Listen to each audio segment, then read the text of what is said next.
The sun was sinking low over the barren plains, washing the sky in strokes of amber and rose. The wind carried the scent of dust and dry sagebrush, whispering through the tall grass that bent beneath it. The only sound was the slow, tired creak of a wagon's wheel and the faint crying of a baby.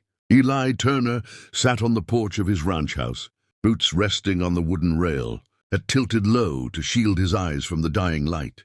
He'd been alone for years, too many years. Folks in the nearby town of Red Creek said the cowboy had turned to stone the day his wife and son died in a river accident. Since then, Eli had spoken more to his horses than to humans, and his heart had forgotten what warmth felt like.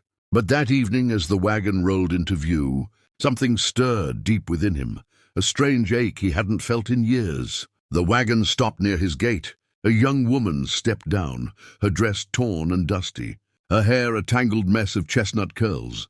She looked no older than 25, but the tired lines on her face told a story of hunger, fear, and exhaustion. Beside her stood a little girl, maybe 6 years old, holding a baby wrapped in a thin, faded blanket. The girl's eyes, big, innocent, and scared, met Eli's. She swallowed hard and said in a trembling voice, "Can you buy us, mister?" Eli froze. The wind died. Even the creaking of the wagon seemed to stop.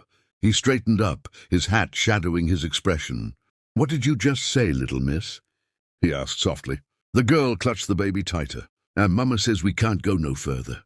The man who owned us, he's dead. We don't got no food, no home. Mama says maybe you can buy us." The woman gasped. "Lila," she cried, grabbing the girl's shoulder. "Don't say that." Her voice was hoarse, cracked from thirst.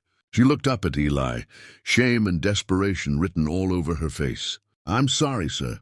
My daughter doesn't understand. We've been traveling 3 days without water. I didn't mean to bother you." Eli stepped off the porch, his spurs jingling softly. "You and your kids got names?" The woman hesitated, then whispered, "My name's Clara, this here's Lila, and the baby's Luke." Eli studied her a moment longer. Her hands were blistered, her lips dry and cracked. The baby's weak cry tugged at something deep inside him. "You're far from any town," he said finally. "You folks got anyone waiting for you?" Clara shook her head. "No one left." Eli's jaw tightened. He glanced at the horizon, empty and cold. Then back at her. "Well, I can't just leave you out here to die." He gestured toward the house. "Bring the children inside." Clara hesitated, clutching the baby protectively. But the kindness in his voice, gruff as it was, felt like the first light after a long storm. She nodded. Inside, the air smelled of wood smoke and old leather. Eli poured her a cup of water and set a plate of biscuits and beans on the table. Clara ate slowly, trying not to seem desperate, but her hands trembled as she lifted the spoon. Lila fed crumbs to her baby brother, whispering soft lullabies between bites. Eli leaned against the counter, watching them in silence. The scene felt like something out of a dream, fragile, unfamiliar, and achingly human. When Clara finished eating, she looked up. "Thank you, Mr. Turner," he said. "Eli Turner." Her lips curved faintly. "Thank you, Mr. Turner. We won't trouble you long. We just needed a place to rest before moving on." Eli crossed his arms. "And where you planning to go, ma'am?" "The desert don't care much for wanderers. Nearest town's a day's ride. You won't make it with young'uns like that." Clara lowered her gaze. "I don't know where to go. Just anywhere but back." Something flickered in Eli's eyes. He knew that tone, the sound of someone running from ghosts. He'd used it himself once, long ago. "Back?" he asked quietly. She hesitated. "My husband, he worked for a rancher near Carson Hill. When he died, the ranch owner wanted to keep me there. Said I owed him my husband's debts. When I refused..." She stopped, voice breaking. "We ran, been running ever since." Eli's hand clenched into a fist. "He hurt you?" Clara's silence said enough. Eli exhaled slowly, his anger simmering beneath his calm. A man like that don't deserve to breathe free air. The room fell quiet except for the crackle of the fire. Lila had fallen asleep beside her brother, her tiny hand clutching the baby's arm. Clara brushed a strand of hair from her face, eyes glistening with exhaustion. "You can stay here," Eli said finally. Clara looked up, startled. "We can't impose..." "I said you can stay." His tone was firm but gentle. You and the kids.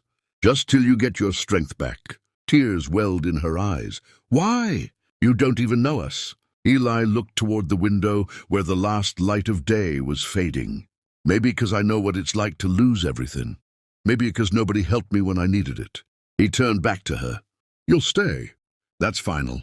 Clara's voice trembled. Thank you, Mr. Turner. I don't know how to repay you. Eli shook his head. You already did. You reminded me what it means to care again. That night, as the wind howled through the empty plains, Eli sat by the fire watching over the sleeping family. The baby's breathing was soft and steady, the woman's face peaceful for the first time. For the first time in years, the house didn't feel so empty. But deep inside, Eli knew peace never came easy in the Wild West. And somewhere out there, danger was still hunting the woman and her children. He glanced toward the rifle hanging on the wall. If trouble came knocking this time, Eli Turner wouldn't be alone. The next morning, the sky was gray with the promise of rain. The prairie stretched silent and endless, broken only by the distant whinny of horses and the low hum of wind across the land. Eli Turner was already up, saddling his mare when he saw Clara step out onto the porch. Her hair was brushed, her dress washed as best as she could manage, and her tired face carried a quiet strength that hadn't been there before. Morning, Eli said, tipping his hat. Morning, she replied softly. You work this early every day? He nodded.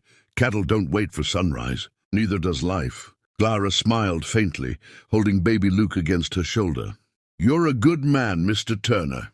Eli's hand stilled on the saddle strap. Ain't sure about that, ma'am. Just a man trying to do right after too much wrong. Before Clara could respond, the sound of hooves thundered from the distance. Eli's eyes narrowed. He turned toward the horizon, 3 riders, fast and hard, heading straight for the ranch. Clara's face went pale. It's him, she whispered. Eli didn't need to ask who. He saw the fear in her eyes, the same fear she'd been running from. He reached for his rifle, his voice low and steady. Get inside. Take the kids and stay low. Clara hesitated, tears brimming. Eli, go, he said sharply. Now! She ran inside, clutching her children as Eli walked to the fence line, the rifle resting against his arm like an old friend. The riders pulled up, dust swirling around them. The man in the middle, a heavy-set brute with a scar down. His cheek spat on the ground and sneered. Well, well, you must be the cowboy hiding what's mine. Eli's jaw tightened. Ain't nobody's property here. The man laughed. That woman ran off with my money and my horses. You hand her over, and maybe I'll let you keep your hide. Eli's voice was calm, but his eyes were ice. You ride off now, and maybe I'll forget you threatened my guests. The man smirked. You got guts, old man. Shame they won't save you. He drew his gun. The crack of Eli's rifle echoed like thunder across the plains. The man's hat flew off as his arm jerked back, the pistol tumbling into the dirt. The other 2 riders froze, eyes wide. Eli didn't flinch. Next shot goes through the man wearing the scar. You got 5 seconds to leave my land. The men hesitated, but something in Eli's stance, the steady aim of his rifle, told them he meant every word. Without another word, they turned their horses and rode off, vanishing into the dust. Eli watched until the last echo faded, then lowered his gun. His heart pounded, but his face remained unreadable.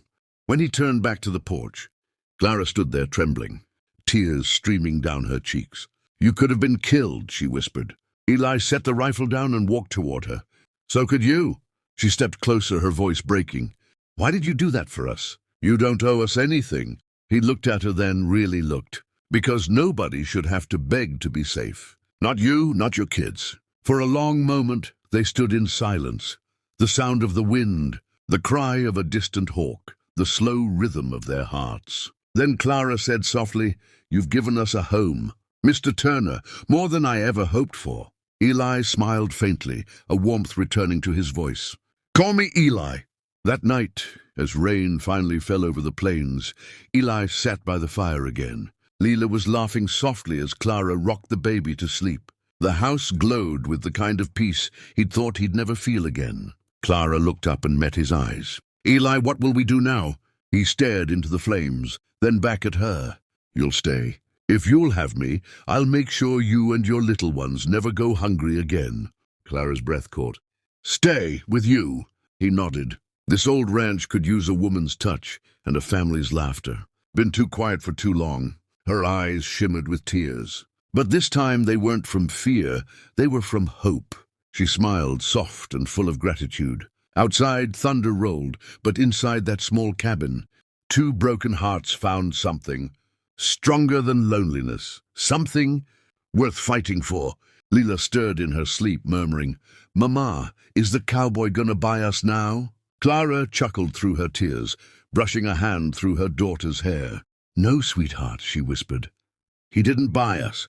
He found us." Eli smiled faintly from his chair, his weathered face soft in the firelight. "Maybe we all found each other," he said quietly. The wind howled outside, but in that little house on the hill, there was warmth again, a new beginning, a home. And as the night grew deeper, Eli looked toward the stars, through the rain-streaked window, and whispered to the heavens, "Thank you for sending them my way." The end.